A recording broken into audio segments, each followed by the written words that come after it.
എനിക്ക് കുട്ടിക്കാലം തൊട്ട് സിനിമയിൽ വലിയ കമ്പാണ്. അതിന് പ്രധാന കാരണം എൻ്റെ ജ്യേഷ്ഠനാണ്. സലാം നടുക്കണ്ടി എന്ന് പറയും.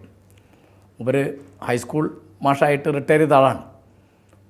പുള്ളി പഠിക്കുന്നത് 5ാം ക്ലാസ് തൊട്ട് പഠിച്ചത് ടൗണിലാണ്, JDT ഇസ്ലാം ഹൈസ്കൂളിലാണ്.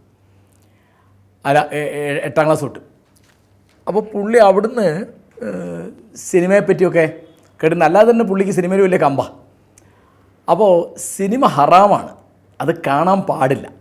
കാരണം പെണ്ണുങ്ങൾ പാട്ട് പാടുന്നതോ പെണ്ണുങ്ങൾ ഡാൻസ് ചെയ്യുന്നതോ പ്രണയരംഗത്തിൽ കെട്ടിപ്പിടിക്കുന്നതൊന്നും കാണാൻ പാടില്ല. സിനിമ തന്നെ ഹറാമാണെന്നാണ് കുട്ടിക്കാലത്ത് ഞങ്ങളൊക്കെ വീട്ടിൽ പഠിപ്പിച്ചത്. ഇക്കാക്കയും ഞാനും കൂടി ആദ്യം പോയി കണ്ട സിനിമ മുക്കം പ്രസാദ് ടോക്കീസ് എന്നൊരു ടോക്കീസിനാണ്.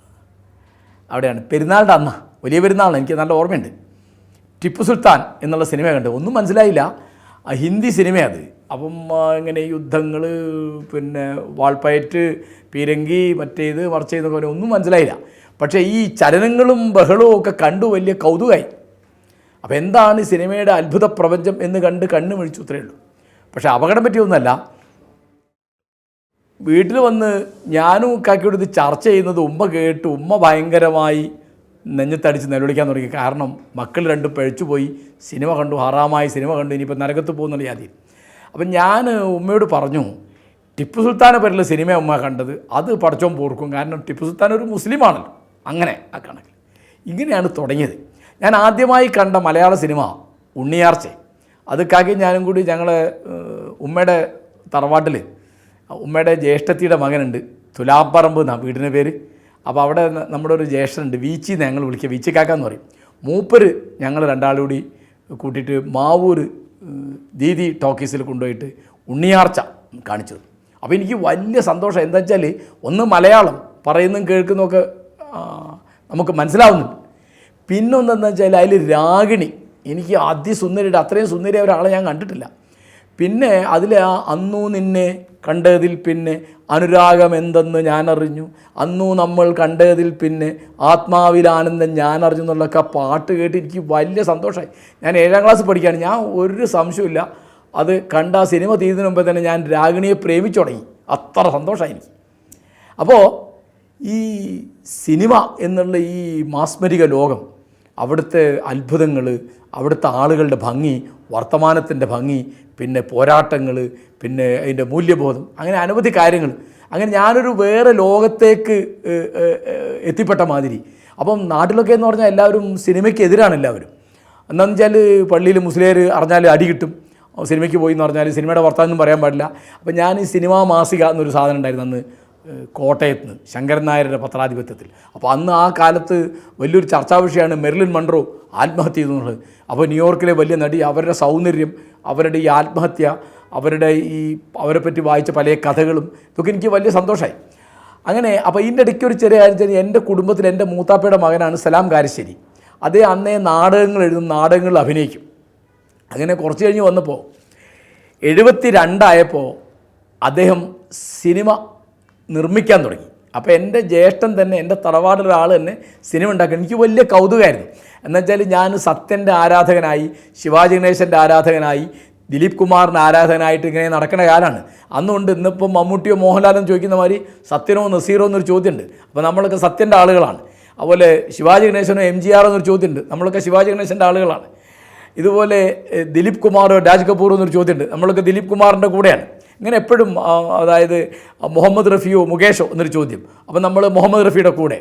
ഇതുപോലെ P ഭാസ്കരനോ വയലാറോ, ആരാ നല്ല പാട്ടെഴുത്തുകാരൻ, നമ്മളൊക്കെ ഭാസ്കരൻ്റെ കൂടെ. ഇങ്ങനെ പല തർക്കങ്ങളും ഗ്രൂപ്പും ഒക്കെ അന്നുണ്ട്. അപ്പോൾ ഈ 72 നവധാര മൂവി ക്രിയേഷൻസ് എന്ന് പറഞ്ഞിട്ട് കോഴിക്കോട് നിന്ന് എൻ്റെ ജ്യേഷ്ഠൻ സലാം കാരിശ്ശേരി ഒരു ഫിലിം പ്രൊഡക്ഷൻ കമ്പനി തുടങ്ങി. ഞാനന്ന് BA പഠിക്കുകയാണ്, സിനിമാ നിർമ്മാണം തുടങ്ങി. അപ്പോൾ പുള്ളി അതിൻ്റെ കൂടെ വർക്ക് ചെയ്യാൻ വേണ്ടി എന്നെ വിളിച്ചു. ഞാൻ പോയില്ല. എന്നുവെച്ചാൽ ഞാനന്ന് സുകുമാർ അഴീക്കോടിൻ്റെ കീഴിൽ മലയാളം MA ചേർന്ന ഉടനെ. അപ്പോൾ ഞാൻ സിനിമയോട് എന്തൊക്കെ കമ്പണ്ടായിട്ടും എനിക്ക് മലയാളം MA പാസ്സാവണം എന്നുള്ള കുട്ടിക്കാലത്തുള്ള മോഹം, അതായത് എന്നെ 7ാം ക്ലാസ് വരെ മലയാളം പഠിപ്പിച്ച ശിവദാസൻ മാഷ് എന്നോട് പറഞ്ഞിരുന്നു. ഒരു ഘട്ടത്തിൽ അദ്ദേഹം പറഞ്ഞു, താൻ മലയാളം വിദ്വാൻ പാസ്സാവണം. പിന്നെ ഒരു ഘട്ടം കഴിഞ്ഞപ്പോൾ ഹൈസ്കൂൾ പഠിക്കാൻ അദ്ദേഹം പറഞ്ഞു, താൻ മലയാളം MA എടുക്കണം. ആ മോഹത്തിലാണ് ഞാൻ. പക്ഷേ ആ സിനിമയിൽ ഞാൻ പ്രൊഡക്ഷൻ എക്സിക്യൂട്ടീവായിട്ട് എൻ്റെ ഔട്ട്ഡോറിൽ ഞാൻ ജോലി ചെയ്തു. വയനാട്ടിലായിരുന്നു എൻ്റെ ഔട്ട്ഡോർ. അപ്പോഴാണ് സിനിമയുടെ ഈ പിന്നാമ്പുറം എന്താണ് എന്ന് മനസ്സിലാവുന്നത്. അങ്ങനെ പിന്നെ സലാമിൻ്റെ ഈ സിനിമാ ചർച്ചകളിൽ, അതിൻ്റെ സിനിമാ നിർമ്മാണത്തിൽ പലതിലും കൂടി അപ്പോൾ സിനിമ എന്ന് പറയുന്നത് നമുക്ക് അന്യമായൊരു ലോകമല്ല, നമ്മളും കൂടി ഉൾപ്പെട്ട ലോകമാണെന്നായി. അപ്പോൾ 76 ഞാൻ മാതൃഭൂമിയിൽ ചേർന്നു. അവിടെ അന്ന് എൻ്റെ നാട്ടുകാരൻ ഒരാളുണ്ടായിരുന്നു, BP മൊയ്തീൻ എന്നിട്ട്. മൂപ്പര് മാതൃഭൂമിയുടെ ഒരു പാർട്ട് ടൈം ലേഖകനാണ്. അങ്ങനെ അപ്പോൾ മൂപ്പര് ഒരു സിനിമ ഉണ്ടാക്കാൻ തീരുമാനിച്ചു. അതെന്താണെന്ന് വിചാരിച്ചാൽ അന്ന് പുറത്തങ്ങനെ അറിയില്ല. രാജൻ കേസ് കൃത്യമായിട്ട് മൊയ്തീനും അറിയാം, എനിക്കറിയാം, ഞങ്ങൾ നാട്ടുകാരായതുകൊണ്ട് അറിയാം. അപ്പോൾ BP മൊയ്തീൻ ലിസ ബേബി എന്ന് പിന്നീട് അറിയപ്പെട്ട ബേബിയേട്ടൻ്റെ സംവിധാനത്തിൽ ഒരു സിനിമ നിർമ്മിക്കാൻ തീരുമാനിച്ചു. എന്നെ അതിൻ്റെ തിരക്കഥാകൃത്തായിട്ട് വെച്ചു. അപ്പം മാതൃഭൂമി ലീവ് എടുത്തിട്ടാണ് ഞാൻ പോണത്. ആ സിനിമയുടെ പേര് നിഴലേ നീ സാക്ഷി എന്നായിരുന്നു. അപ്പോൾ രാജൻ കേസ് ആദ്യമായിട്ട് സിനിമയിൽ വരുന്നത് അങ്ങനെയാണ്. അതിൽ രാജൻ അറിയാതെ രാജനെ പ്രേമിക്കുന്ന ശാലിനി എന്ന് പറയുന്ന ഒരു നർത്തകിയായിട്ടാണ് സീമ വരുന്നത്. സീമ എന്നുള്ള പേര് ആ സിനിമയ്ക്ക് വേണ്ടിയിട്ടാണ് അവരുടെ ആദ്യത്തെ സിനിമയാണത്. അപ്പോൾ അന്ന് എല്ലാ ആളുകളും മദിരാശിയിൽ പറഞ്ഞത് ഈ സിനിമയിലൂടെ MN കാരശ്ശേരി എന്നൊരു തിരക്കഥാകൃത്തും സീമ എന്നൊരു നടിയും ഉണ്ടായി വരുന്ന. നിർഭാഗ്യവശാൽ ആ സിനിമ പൂർത്തിയായില്ല. അതേണ്ട് 10-80% പണിയായപ്പോഴേക്ക് അത് വഴിയിൽ കിടന്നു. പക്ഷേ സീമ രക്ഷപ്പെട്ടു. അവരുടെ ഇതിലെ ചില സ്റ്റിൽസിൻ്റെ ഫോട്ടോ ഒക്കെ കണ്ടിട്ടൊക്കെ ആയിട്ട് ആൾക്കാർ വേറെ വിളിച്ചു. അന്ന് എന്താണ് അടവുകൾ 18 ഒരു സിനിമ വന്നു. പിന്നെ കുറച്ച് കഴിയുമ്പോഴേക്കും അവർ പിന്നെ അവളുടെ രാവുകൾ എന്നുള്ള സിനിമയിൽ അഭിനയിച്ചു. പിന്നെ ശശി എനിക്ക് പണ്ടേ പരിചയമുള്ള ഒരാളാണ്. അവർ തമ്മിൽ പ്രേമമായി, കല്യാണം കഴിഞ്ഞ് അങ്ങനെ പോയി. അപ്പോൾ ഞാൻ ഏതാണ്ട് സിനിമാ ലോകത്ത് നിന്നപ്പോൾ ഇതായപ്പോൾ എനിക്ക് വല്ലാതൊരു ഒരു നിരാശ വന്നു. പക്ഷേ 78 ആയപ്പോൾ സലാം കാരശ്ശേരി PA ബക്കറിനെ വെച്ച് ഒരു സിനിമ എടുക്കാൻ തീരുമാനിച്ചു. അപ്പോൾ അതിൻ്റെ കഥാചർച്ചയിലൊക്കെ ഞാൻ പങ്കെടുത്തപ്പോൾ PA ബക്കർ പറഞ്ഞു, ഞാൻ എഴുതിയാൽ മതി തിരക്കഥ എന്ന്. സലാമിനോട് നിങ്ങളുടെ അനിയൻ കാരശ്ശേരി എഴുതിയാൽ മതി എന്ന് പറഞ്ഞു. അങ്ങനെ ഞാനത് എഴുതി വന്നപ്പോൾ 14-ാം രാവ് എന്നുള്ള സിനിമ എഴുതി വന്നപ്പോൾ സലാം ഒരു പണിയെടുത്തതെന്ന് വെച്ചാൽ അന്ന് M സുകുമാരൻ്റെ സംഘഗാനം എന്നുള്ള കഥ സിനിമയാക്കി. അതിൻ്റെ ഡയറക്ടറായിട്ട് ബക്കറിനെ വെച്ചു. ഞാൻ എഴുതിക്കൊണ്ടിരുന്ന ഈ തിരക്കഥയുടെ ഡയറക്ടറായിട്ട് ശ്രീനി എന്ന് പറയുന്ന അതുവരെ കലാസംവിധായകനായിരുന്ന ഒരു ചെറുപ്പക്കാരനെ അതിൽ കൊണ്ടുവന്നു. അങ്ങനെയാണ് ഞാൻ ആദ്യമായിട്ട് ശരിക്കും ഒരു സിനിമ പ്രൊഡക്ഷനിൽ വർക്ക് ചെയ്തൊരു പൂർണ്ണ സമയ തിരക്കഥാകൃത്താകുന്നത്. 78 ആ സിനിമ പുറത്തിറങ്ങി. അതിൽ രവിമേനോനായിരുന്നു നായകൻ, ഊർമിള ആയിരുന്നു നായിക. അത് ഇവിടുത്തെ മലബാറിലെ മുസ്ലിം സംസ്കാരത്തെ വളരെയധികം കാണിക്കുന്ന ഒരു സിനിമ. ധാരാളം നല്ല പാട്ടുകളുണ്ടായിരുന്നു. അതിൽ ആണ് ആദ്യമായിട്ട് കാനേഷ് പൂനൂരിൻ്റെ പാട്ട് ഒരു സിനിമയിൽ വരുന്നത്. പനിനീര് പെയ്യുന്നു 14-ാം രാവിൽ പനിമതി എന്നുള്ള കാനേഷിൻ്റെ പാട്ട്. അതുപോലെ അതിൽ പൂച്ചൽ ഖാദർ, അപ്പോഴേക്ക് പ്രസിദ്ധനായൊരു പാട്ടെഴുത്തുകാരനാണ്, അദ്ദേഹത്തിൻ്റെ അഹദോൻ്റെ തിരുനാമം എന്നുള്ള പ്രസിദ്ധമായ പാട്ട്. അതുപോലെ അതുവരെ സിനിമയിൽ എഴുതിയിട്ടില്ലാത്ത PT അബ്ദുറഹിമാൻ അതിൽ പാട്ട് എഴുതിയിരുന്നു. അങ്ങനെ ഈ സിനിമ വരുന്നു. അപ്പോൾ ആ സമയമാകുമ്പോഴേക്ക് ഞാൻ ഒരു കോളേജിൽ അധ്യാപകനായി കഴിഞ്ഞിട്ടുണ്ട്. മീഞ്ചന്ത ഗവൺമെൻറ് ആർട്സ് കോളേജിൽ ചേർന്ന് കഴിഞ്ഞിട്ടുണ്ട്. അപ്പോൾ ഈ സിനിമ അന്ന് 1 ലക്ഷം രൂപ മുടക്കിയ സിനിമ എടുത്തത്. അതിന് കേരളത്തിൽ മുഴുവനായി നിർമ്മിച്ച സിനിമയ്ക്കുള്ള സബ്സിഡി 50,000 കിട്ടി. പിന്നെ ഗൾഫ് റേറ്റ് വിറ്റപ്പോൾ 45,000 രൂപ കിട്ടി. പിന്നെ കോഴിക്കോട്ട് ഓടിയ വകയിലൊക്കെ ഒരു 5-10,000 രൂപ കിട്ടി. അങ്ങനെ അത് സലാമിന് ലാഭകരമായിരുന്ന ഒരു സിനിമയാണെന്ന് പറയാം. അതിന് മുമ്പത്തെ ചുഴിയൊക്കെ സാമ്പത്തിക വലിയ ക്രിമിനൽസ് പോലുള്ള പടങ്ങളൊക്കെ സാമ്പത്തികമായി പരാജയമായിരുന്നു. പക്ഷേ വലിയ ലാഭമൊന്നും ഉണ്ടായില്ല. പക്ഷേ അത് ഞാനൊരു നല്ല തിരക്കഥാകൃത്താണ് എന്ന് വാസ്തവത്തിൽ കാണിച്ചില്ല. കാരണം അത് ഈ ചില സംഭവങ്ങളും ചില കലാരൂപങ്ങളും ചില വൈകാരികങ്ങളൊക്കെ കാണിക്കുന്ന ഒരു സിനിമ എന്നുള്ളതിനപ്പുറത്ത് ഒരു വളരെ പിരിമുറുക്കമുള്ള ഒരു കഥയെടുത്ത് സിനിമയാക്കാനുള്ള ഒരു പ്രാപ്തി എനിക്കുണ്ടെന്ന് എനിക്കും തോന്നിയില്ല, മറ്റുള്ളവർക്കും തോന്നിയില്ല. കാരണം എന്നോട് പിന്നെ തിരക്കഥ ചോദിച്ചാൽ ആരും വന്നിട്ടില്ല.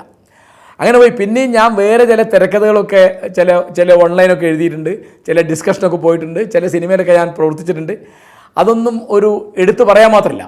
പിന്നെ സിനിമാ രംഗത്ത് ഉള്ള എൻ്റെ ഒരു പരിചയം എന്ന് പറയുന്നത് ഈ സലാം കാരശ്ശേരി തന്നെ നിർമ്മിച്ച ഒരു ഡോക്യുമെൻ്ററിയാണ്. അതായത് മൊയ്തു മൗലവിയെ പറ്റി ഒരു ഡോക്യുമെൻ്റ് ഉണ്ടാക്കി. നൂറ്റാണ്ടിൻ്റെ സാക്ഷി എന്നാണ് എൻ്റെ പേര്. അന്ന് മൊയ്തു മൗലവി ഭാഗ്യവശാൽ ജീവിച്ചിരിപ്പുണ്ട്. അന്നേരത്ത് അദ്ദേഹത്തിനൊരു 100-100-100-ലധികം വയസ്സുണ്ട്. അപ്പോൾ അത് ഞാനൊരു 3 മാസം കൃത്യമായി ഗവേഷണം നടത്തി അതിൻ്റെ സ്ക്രിപ്റ്റ് എഴുതി. എൻ്റെ സുഹൃത്ത് ശശിഭൂഷൺ നായരാണ് അത് സംവിധാനം ചെയ്തത്. അത് ഒരു 30 മിനിറ്റ് ഉള്ള ഒരു ഡോക്യുമെൻ്ററിയാണ്. അതിന് സ്റ്റേറ്റ് അവാർഡും കിട്ടി, നാഷണൽ അവാർഡും കിട്ടി. അത് ഇവിടെ തിരുവനന്തപുരത്ത് നിന്നും ഡൽഹിയിൽ നിന്നൊക്കെ ദൂരദർശൻ അത് കാണിക്കുകയും ചെയ്തിരുന്നു. അത് കഴിഞ്ഞിട്ട് പിന്നെ ഞാൻ ചില ഡോക്യുമെൻ്ററികൾ, ചില വീഡിയോ ഡോക്യുമെൻ്ററികളൊക്കെ ഞങ്ങൾ ആരുടെ ഒരു സ്കൂളിനെ പറ്റി അങ്ങനെയൊക്കെ ചിലതൊക്കെ എടുത്തിട്ടുണ്ട്. പിന്നെ സിനിമാ രംഗത്ത് എൻ്റെ ഒരു പ്രവർത്തനം ഉണ്ടായത് ഉമ്മമാർക്ക് വേണ്ടി ഒരു സങ്കടഹർജി എന്ന പേരിൽ എൻ്റെ ഒരു പുസ്തകമുണ്ട്. ആ പുസ്തകം വായിച്ചിട്ട് അതിൽ വളരെ ആവേശം കൊണ്ട് എൻ്റെ പ്രിയ സ്നേഹിത ആനന്ദി രാമേന്ദ്രൻ അതിനെപ്പറ്റി വളരെ മതിപ്പ് പറഞ്ഞു. അപ്പോൾ വിനോദ് മങ്കര അതൊരു ഡോക്യുമെൻ്ററിയാക്കി എടുക്കാം എന്ന് പറഞ്ഞു. അങ്ങനെ ആനന്ദി രാമേന്ദ്രൻ്റെ സഹായത്തോടു കൂടി അങ്ങനെ ഒരു ഡോക്യുമെൻ്ററി എടുത്തു. ആ ഡോക്യുമെൻ്ററിയുടെ പേര് എഴുതാത്ത കത്തുകൾ എന്നാണ്. അതിന് ആ കൊല്ലത്തെ ബെസ്റ്റ് ഡോക്യുമെൻ്ററിക്കുള്ള സ്റ്റേറ്റ് ഗവൺമെൻറ്റിൻ്റെ അവാർഡ് കിട്ടി. അതിൽ മുസ്ലിം സ്ത്രീകൾ അനുഭവിക്കുന്ന നാനാവിധമായ വിവേചനത്തെപ്പറ്റിയുള്ള ഒരു വിവരണമാണത്. അതിൽ പലയിടത്തും ഞാൻ പ്രത്യക്ഷപ്പെടുന്നുണ്ട്, മറ്റു പലരും ഉണ്ട്, പല ചരിത്ര സംഭവങ്ങളൊക്കെ ആയിട്ട്. അങ്ങനെ അപ്പോൾ ഞാൻ പണിയെടുത്ത ഒരു രംഗത്ത് വേണ്ടത്ര വിജയിച്ചില്ല എന്ന് എനിക്ക് ഏതാണ്ട് ഉറപ്പുള്ളൊരു സാധനമാണ് ഈ തിരക്കഥാരചന. കാരണം ജനങ്ങൾക്ക് ഭയങ്കരമായി കമ്പം പിടിക്കുന്ന തരത്തിലൊരു പോപ്പുലർ എന്ന് പറയുന്ന, കമേഴ്സ്യൽ എന്ന് പറയുന്ന, കച്ചവട സിനിമ എന്ന് പറയുന്ന തരത്തിലുള്ള ഒരു സിനിമ ഉണ്ടാക്കാനുള്ള തിരക്കഥ എനിക്ക് എഴുതാൻ സാധിച്ചില്ല. എന്നാൽ വലിയ കലാമൂല്യം ഉള്ള തരത്തിൽ ഒരു സാധനം ഉണ്ടാക്കാൻ സാധിച്ചില്ല. പിന്നെ അതിലിപ്പോൾ തിരക്കടില്ല എന്ന് തോന്നുന്ന ഒരു സാധനം എന്ന് പറയുന്നത് ഈ 2 ഡോക്യുമെൻ്ററികളാണ്. അതിൽ ഫിക്ഷൻ്റെ അളവ് കുറവാണ്, ഭാവനയല്ല, അതിൽ ചരിത്ര വസ്തുതയും കൃത്യതയും ആണ് അതിൽ കാണുന്നത്. അപ്പോൾ ഇപ്പോൾ നിങ്ങൾ എന്നോട് ചോദിക്കുക, ഈ സിനിമാ രംഗത്ത് നിങ്ങൾ പരാജയപ്പെട്ടു എന്നുള്ളത് കൊണ്ട് നിങ്ങൾക്ക് ഒരു മടുപ്പാണോ മടിയാണോ തോന്നുന്നത്? അപ്പോൾ ഞാൻ പറയും, ഞാനങ്ങനെ പരാജയപ്പെട്ട് പിൻവാങ്ങുന്ന തരം ഒരാളല്ല. ഇപ്പോഴും ഒരു സിനിമയ്ക്ക് കഥ എഴുതാം അല്ലെങ്കിൽ തിരക്കഥ എഴുതാം എന്ന് ഒരു ഊറ്റം ഉള്ള ആളാണ് ഞാൻ. ഇപ്പോൾ എന്നോട് ശിഹാബുദ്ദീൻ പൊയ്ത്തങ്കടവ് ഒരിക്കലും എന്നോട് ചോദിച്ചു, ഒരു റോള് തന്നാൽ അഭിനയിക്കാമോ? അപ്പോൾ ഞാൻ ചെന്തിനാണ്, ടെലിഫിലിമിനാണ്. അപ്പോൾ ഞാൻ പറഞ്ഞു, ഞാൻ ഹൈസ്കൂളിൽ പഠിക്കുമ്പോൾ നാടകം എഴുതി അവതരിപ്പിച്ച് അതിൽ മെയിൻ റോൾ അഭിനയിച്ച് ബെസ്റ്റ് ആക്ടർ സമ്മാനം വാങ്ങിയ ഒരാളാണ്. അപ്പോൾ അതുകൊണ്ട് നിങ്ങൾ തന്നെ ഞാൻ അഭിനയിക്കാമെന്ന് പറഞ്ഞു. പുള്ളി ഒരു ടെലിഫിലിമിൽ എനിക്കൊരു ചെറിയ റോൾ, ഒരു വൃദ്ധൻ്റെ റോളായിരുന്നു. പക്ഷേ എനിക്കന്ന് പോകാൻ പറ്റില്ല.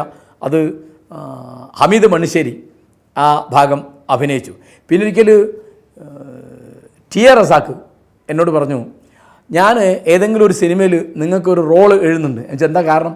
ഒന്നുമില്ല, നിങ്ങൾ ക്യാമറ മുമ്പിലുണ്ട് എന്ന് യാതൊരു കൂസലില്ലാതെ പറയാനുള്ളത് കൃത്യമായിട്ട് പറയുന്ന ഒരാളാണ്. അങ്ങനത്തെ ഒരാൾക്ക് അഭിനയിക്കാൻ സാധിക്കും. അതുകൊണ്ട് ഏതെങ്കിലും ഒരു സിനിമയിൽ ഞാൻ നിങ്ങൾക്ക് ഒരു റോള് തരുന്നുണ്ട് എന്ന് പറഞ്ഞു. അപ്പോൾ ഞാൻ റസാക്കിനോട് പറഞ്ഞു, അങ്ങനെ നിങ്ങൾ റോള് തരികയാണെങ്കിൽ ഞാനത് അഭിനയിക്കുക തന്നെ ചെയ്യും എന്ന് പറഞ്ഞു. എന്നിട്ട് ഞാൻ തമാശയായിട്ട് പറഞ്ഞു, ഈ അച്ചൻകുഞ്ഞ് നടനായത് വളരെ വയസ്സായതിന് ശേഷമാണ്, അതുപോലെ വയസ്സായതിന് ശേഷമായിരിക്കും ചിലപ്പോൾ ഞാനൊരു നടനാവുന്നത്, അപ്പോൾ പറയാൻ പറ്റില്ല എന്ന് പറഞ്ഞു. അപ്പോൾ ഇപ്പോഴും എൻ്റെ ഉള്ളിലുള്ളൊരു മോഹം, കൊള്ളാവുന്ന ഒരു കഥ, എൻ്റെയോ മറ്റുള്ളവരുടെ ഒരു കഥയെടുത്ത്, കാരണം ഞാൻ പണ്ട് ചെറുപ്പത്തിൽ ധാരാളം ചെറുകഥകൾ എഴുതിയിട്ടുണ്ട്, നോവലൊക്കെ എഴുതിയിട്ടുണ്ട്. അതൊന്നും പുസ്തകമാക്കി അടിക്കാൻ എനിക്ക് തന്നെ തോന്നിയിട്ടില്ല. അപ്പോൾ ഇനിയും അങ്ങനെ എഴുതാൻ താല്പര്യമില്ല എന്നോ ഞാൻ എഴുതിയാൽ നേരാവാൻ ഇടയില്ല എന്നോ ഒരു തോന്നൽ എനിക്കില്ല. അത് പഠിക്കാമെന്നും പരിശ്രമിക്കാമെന്നും വീണ്ടും ആ രംഗത്തേക്ക് വരാം എന്നും വിചാരിക്കുന്ന ഒരാളെ ഞാൻ. എൻ്റെ കാരണം എന്ന് വെച്ചാലേ, ഏറ്റവും ശക്തമായ മാധ്യമം എന്ന് പറയുന്നത് സിനിമയാണ്. ഒരു പുസ്തകത്തിനോ ഒരു പ്രസംഗത്തിനോ ഒരു ലേഖനത്തിനോ ഒരു സമരത്തിനോ ഒക്കെ ഉണ്ടാക്കാൻ കഴിഞ്ഞേക്കാൾ എത്രയോ വലിയ സാമൂഹ്യ സ്വാധീനം, നമ്മൾ ഉദ്ദേശിക്കുന്ന മൂല്യങ്ങൾ, നമ്മൾ ഉദ്ദേശിക്കുന്ന ആശയങ്ങൾ, ആദർശങ്ങൾ, ഇതൊക്കെ ജനങ്ങളിലെത്താൻ പറ്റിയ ഏറ്റവും നല്ല മാധ്യമം എന്ന് പറയുന്നത് സിനിമ തന്നെയാണ്. കാരണം അതിനകത്ത് സാഹിത്യമുണ്ട്, സംഗീതമുണ്ട്, നൃത്തമുണ്ട്, ഫോട്ടോഗ്രാഫി ഉണ്ട്, എല്ലാ കലകളുടെയും ഒരു മിശ്രമാണത്. ഏറ്റവും ശക്തമായ കല എന്ന് പറയുന്നത് സിനിമ തന്നെയാണ് എന്നുള്ളതിനെപ്പറ്റി എനിക്ക് ഒരു സംശയം ഉണ്ടായിട്ടില്ല. കാരണം ഞാൻ എടുത്തതിനേക്കാൾ എത്രയോ കുറച്ച് പണിയെടുത്ത ഒരാളായിട്ടാണ് സലാം കാരശ്ശേരിയെ ഞാൻ കാണുന്നത്. പക്ഷേ അദ്ദേഹത്തിൻ്റെ മാധ്യമം സിനിമ ആയതുകൊണ്ട് ഞാൻ എടുത്ത പണികളെക്കാൾ എത്രയോ അധികം സാമൂഹ്യ സ്വാധീനം, ഇമ്പാക്റ്റ്, ഇൻഫ്ലുവൻസ് ഒക്കെ ഉണ്ടാക്കാൻ അത് സാധിച്ചിട്ടുണ്ട്. ഇന്നല്ലെങ്കിൽ നാളെ സിനിമാ രംഗത്ത് വന്ന് തിരക്കഥാകൃത്തായിട്ടോ സംവിധായകനായിട്ടോ ഒക്കെ എന്തെങ്കിലും ചെയ്യാം എന്നൊരു മൂച്ച എനിക്കുണ്ട്. അങ്ങനെ ചെയ്യാൻ സാധിക്കും എന്നുള്ള പ്രതീക്ഷയിൽ തന്നെയാണ് ഞാനുള്ളത്.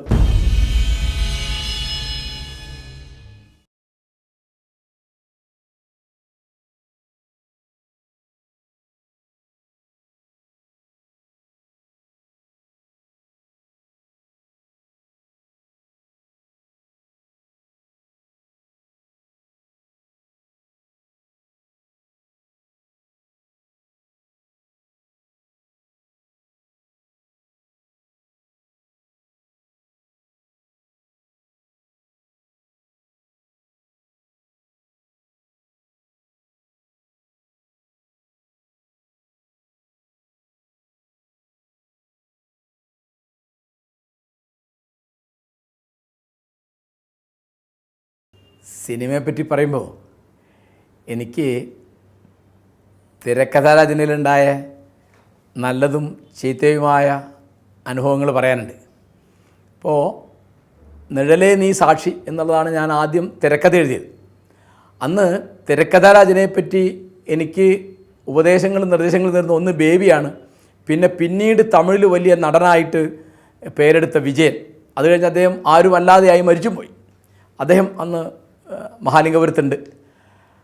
അപ്പോൾ അതിലെന്താണെന്ന് വിചാരിച്ചാൽ രാജനെ കൊന്നുപോയി എന്ന് കാണിക്കുന്ന ഒരു സിനിമയാണത്. രാജൻ കേസ്, രാജൻ പറഞ്ഞ കഥ എന്ന് പറഞ്ഞിട്ടും പിന്നെ പിറവി എന്ന് പറഞ്ഞിട്ടൊക്കെ പിന്നീട് മലയാളത്തിൽ പലപ്പോഴും അത് സിനിമയായിട്ടുണ്ട്. അതിൽ സാക്ഷിയില്ല, അതിന് ദൃക്സാക്ഷിയില്ല, നിഴൽ മാത്രമാണ് അതിൻ്റെ സാക്ഷി എന്ന അർത്ഥത്തിലാണ് നിഴലേ നീ സാക്ഷി എന്നിട്ടത്. അപ്പോൾ രാജൻ്റെ ജീവിതത്തിൽ ഒരിക്കലും ഒരു കാമുകിയുള്ളതായിട്ട് ചരിത്രത്തിലില്ല. അദ്ദേഹത്തിൻ്റെ ജീവിതത്തിൽ അങ്ങനെ ഉണ്ടായിട്ടില്ല. പക്ഷേ രാജൻ പാട്ടുകാരനാണ്. അപ്പോൾ അവിടുത്തെ ആ കോളേജിലെ ഒരു പെൺകുട്ടി ശാലിനി എന്നാണ് ആ കഥാപാത്രത്തിന് സാങ്കല്പികമായ പേര്. അപ്പോൾ അവൾ നർത്തകിയാണ്. അപ്പോൾ അവൾക്ക് ഇയാളുടെ ഒരു ആരാധനയുണ്ട്. അങ്ങനെയാണ് ആ കഥ പോയത്. അത് മിക്കവാറും സംഭവിച്ച മാതിരി തന്നെ, അതായത് പോലീസുകാർ ഇയാളെ കൂട്ടിക്കൊണ്ടുപോയി, എന്നിട്ട് ഉരുട്ടിയിട്ട് കൊന്നിട്ട് ഈ മൃതദേഹം നശിപ്പിച്ചു എന്ന് തന്നെയാണ് അതിലെ കഥ വന്നത്. അപ്പോൾ അത് അന്ന് സിനിമ പുറത്തു വന്നിരുന്നെങ്കിൽ അത് തിയേറ്ററിൽ കാണിക്കാൻ കഴിയുമായിരുന്നു എന്നൊക്കെ സംശയമാണ്. പക്ഷേ അത് ഞങ്ങൾ മൊയ്തീൻ ഒരു പത്രപ്രവർത്തകനാണ്, സോഷ്യലിസ്റ്റാണ്, പണ്ട് PSPയിലൊക്കെ ഉണ്ടായിരുന്ന ആളാണ്. അപ്പോൾ ഞങ്ങളുടെ വ്യക്തിപരമായ പ്രാദേശികമായ ഒരു പ്രതിരോധത്തിൻ്റെ തരത്തിലാണ് ആ സിനിമ ഉണ്ടാക്കിയിരുന്നത്. അത് പൂർത്തിയായില്ല. പിന്നെ 16 രാവിൻ്റെ കഥ എന്ന് പറയുന്നത് വലിയ തമാശയാണ്. ബക്കർ ഒരു കഥയുടെ ഒരു ത്രെഡ് എന്നാണ് പറയുക, ഒരു ചരട്, ഒരു കഷ്ണം പറയാണ്. എന്താണ്, ഒരു ഗ്രാമത്തിലേക്ക് ഒരു ചെറുപ്പക്കാരൻ വന്നു. അയാൾ അവിടെ ഒരു പെൺകുട്ടിയെ കണ്ടിഷ്ടമായി. അത് കുറച്ച് കഴിയുമ്പോൾ അയാൾ മരിച്ചും പോയി ഇയാളുടെ കഥ. ഇതാണ് ഇയാളുടെ കഥാതന്തു. അതിനെപ്പറ്റി പല എഴുത്തുകാരും പല തിരക്കഥാകൃത്തുക്കളും ചർച്ച ചെയ്യും. ആ ചർച്ചയിൽ പങ്കെടുത്തിരുന്നു ഞാൻ. ആ ചർച്ചയിൽ പങ്കെടുത്ത സമയത്ത് ഞാൻ നടത്തിയ ചില അഭിപ്രായ പ്രകടനങ്ങളാണ് ബക്കറിന് ഞാൻ എഴുതിയാൽ മതി എന്നൊരു തോന്നലുണ്ടാക്കി. അത് പിന്നെ വരുന്ന ഗ്രാമം മലപ്പുറത്തെ കൊണ്ടോട്ടിയാക്കി. അയാൾ അവിടെ നേർച്ചയ്ക്ക് അത്തർ വിൽക്കാൻ വരുന്നൊരു അത്തർ വിൽപ്പനക്കാരനാണെന്നാക്കി. അപ്പോൾ അവിടെ BB എന്ന് പറഞ്ഞിട്ടൊരു പെൺകുട്ടി അയാൾ കണ്ടിഷ്ടമായി. അപ്പോൾ അവിടുത്തെ പണക്കാരനായ ഒരു ഹാജിയാർക്ക് അവളെ കണ്ട് താല്പര്യമായിട്ട് അയാൾ നിക്കാഹ് കഴിച്ചു. അങ്ങനെ പിന്നെ ഇയാൾ ഈ ആധിയിലും വിഷമത്തിലൊക്കെ പെട്ടിട്ട് ഇയാൾ മരിച്ചുപോയി എന്ന തരത്തിലാണ് ആ കഥ പോയത്. അപ്പോൾ വാസ്തവത്തിൽ അതൊരു ഒരു ഒരു ഒരു ട്രാജഡിയാണ് ആ സിനിമ. ആ സിനിമ പരാജയപ്പെടാനുള്ള ബോക്സ് ഓഫീസിൽ പരാജയപ്പെടാനുള്ള കാരണങ്ങളിലൊന്ന് അതിൻ്റെ ആ തരത്തിലുള്ള ഒരു ട്രാജിക് എൻഡായിരുന്നു എന്നാണ് എൻ്റെ ഇപ്പോഴത്തെ വിചാരം. പിന്നെ ഞാൻ വേറെ ദുരനുഭവങ്ങൾ എന്ന് പറയുന്നത്, ഒരിക്കൽ ഞങ്ങളുടെ ഏട്ടൻ്റെ സലാം കാരശ്ശേരി സിനിമയുടെ കലാസംവിധായകനായിരുന്ന ഒരു കക്ഷിയുണ്ട്. പുള്ളി വന്നിട്ട് എന്നോട് പുള്ളിക്കൊരു സ്ക്രിപ്റ്റ് എഴുതി കൊടുക്കണമെന്ന് പറഞ്ഞു. അങ്ങനെ ഞാൻ എന്ത് വെച്ചാൽ ഇയാൾ വളരെ കാലമായിട്ട് പരിചയമുള്ള ആളാണ്. ഇയാൾക്ക് വേണ്ടിയിട്ട് ഞാൻ ഒരു ചെറിയൊരു സിനോപ്സ് ഉണ്ടാക്കി. അപ്പോൾ സിനോപ്സിസ് പോലെ അതിനൊരു ഓൺലൈൻ മാതിരി എഴുതി കൊടുക്കാമെന്ന് പറഞ്ഞു. ഞാൻ 2 ദിവസം കഷ്ടപ്പെട്ട് എഴുതി. അപ്പോൾ അതിൽ ഇയാൾ പറഞ്ഞൊരു ചെറിയൊരു ത്രെഡ് ഉണ്ടായിരുന്നു. അത് വെച്ചിട്ട് റോട്ടിൽ സർക്കസ് കളിക്കുന്ന ഒരു കുടുംബത്തിൻ്റെ കഥയായിട്ടാണ് എഴുതിയത്. അന്ന് ഓർക്കേണ്ടതെന്ന് വെച്ചാൽ ആ തരം ഒരു കഥ പിന്നീട് പ്രസിദ്ധമായി തീർന്ന ലോറി വരുന്നതിന് 5-6 കൊല്ലം മുമ്പായിരുന്നു. അതൊക്കെ പറഞ്ഞ് ഡീറ്റെയിൽ ആയിട്ടൊരു ഓൺലൈൻ ഞാൻ എഴുതി കൊടുത്തു. അപ്പോൾ അയാൾ അഡ്വാൻസ് തരാമെന്ന് പറഞ്ഞു. അഡ്വാൻസ് തന്നില്ല. പോയിട്ട് വിവരറിയിക്കാമെന്ന് പറഞ്ഞു. വിവരറിയിച്ചില്ല. അങ്ങനെ പോയി. പിന്നെ ഈ കഥ ഞാൻ ഏതോ ഒരു സുഹൃത്തിനോട് പറഞ്ഞു. അപ്പോൾ അയാൾ എന്നോട് പറഞ്ഞു, ഈ തരത്തിലൊരു കഥ, ഞാൻ പറഞ്ഞ തരത്തിലുള്ളൊരു കഥ അയാൾ ഒരു തെലുങ്ക് സിനിമയിൽ കണ്ടിട്ടുണ്ട് മദ്രാസിൽ നിന്ന്. അപ്പോൾ ഇത് പോയിട്ട് പിന്നെ ഒരു തെലുങ്ക് സിനിമയായി രൂപാന്തരപ്പെട്ടു എനിക്കറിയില്ല. അങ്ങനത്തെ ഒക്കെ കളികൾ ധാരാളം മദ്രാസിലൊക്കെ ഉള്ളതാണ്. നമുക്കതൊന്നും അറിയില്ല. അവിടുത്തെ ഇത്തരം പല കളികൾ. ഇപ്പോൾ ഒരിക്കൽ എനിക്ക് ഓർമ്മയുണ്ട്, ഈ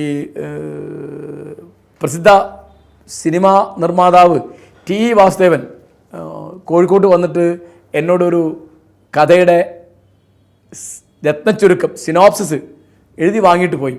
പിന്നെ അദ്ദേഹം അത് എടുത്തോ ഇല്ലേന്നൊന്നും എനിക്കറിയില്ല. പിന്നെ ഒരു വിവരം കിട്ടിയിട്ടില്ല. അങ്ങനെ സിനിമയായിട്ട് ബന്ധപ്പെട്ട് പല പണികൾ. ഇപ്പം മാന്യമഹാജനങ്ങൾ എന്നുള്ള സിനിമയിൽ മരിച്ചുപോയ ഡയറക്ടർ AT അബുവിൻ്റെ കൂടെ അസോസിയേറ്റ് ഡയറക്ടറായിട്ട് ഞാൻ പ്രവർത്തിക്കണമെന്ന് പറഞ്ഞു.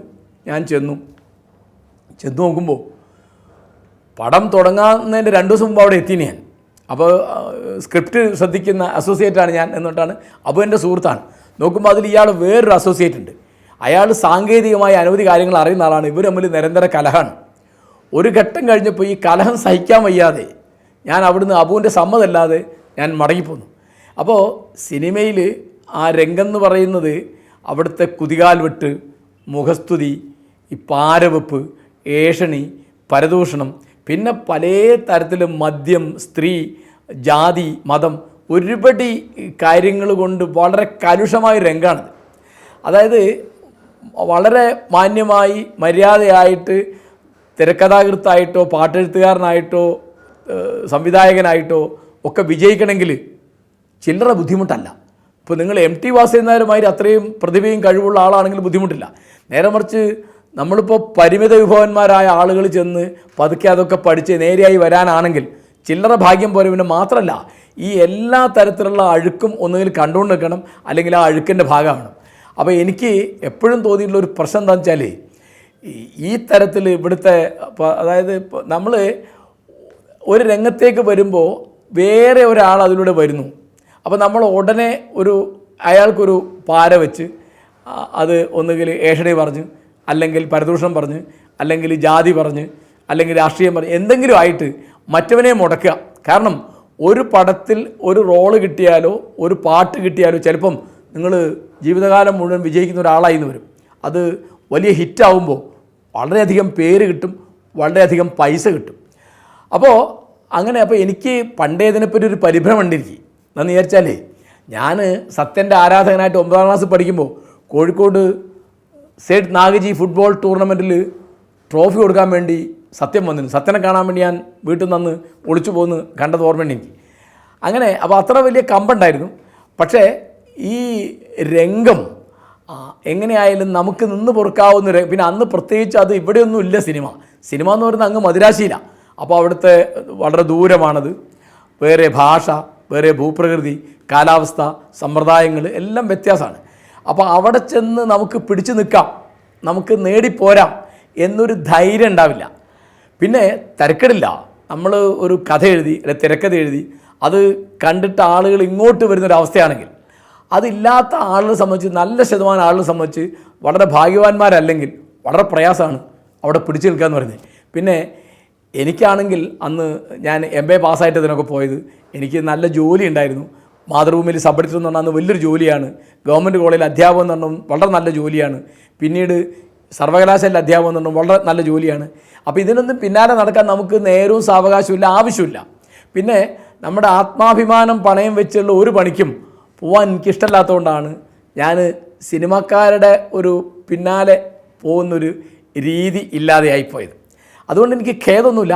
പിന്നെ എപ്പോഴും ഉള്ളൊരു പ്രശ്നം എന്ന് വെച്ചാൽ നമ്മൾ ഒരു കൈ നോക്കിയൊരു സ്ഥലമാണ്, നമ്മളവിടെ തോറ്റു എന്ന് നമുക്ക് തന്നെ ഒരു തോന്നലുണ്ട്. അവിടെ ആരും ആയില്ല, അവിടെ എന്തെങ്കിലും ചെയ്യാൻ കഴിയണം എന്നുള്ളൊരു മൂച്ചാണ് ഇപ്പോഴുള്ളത്.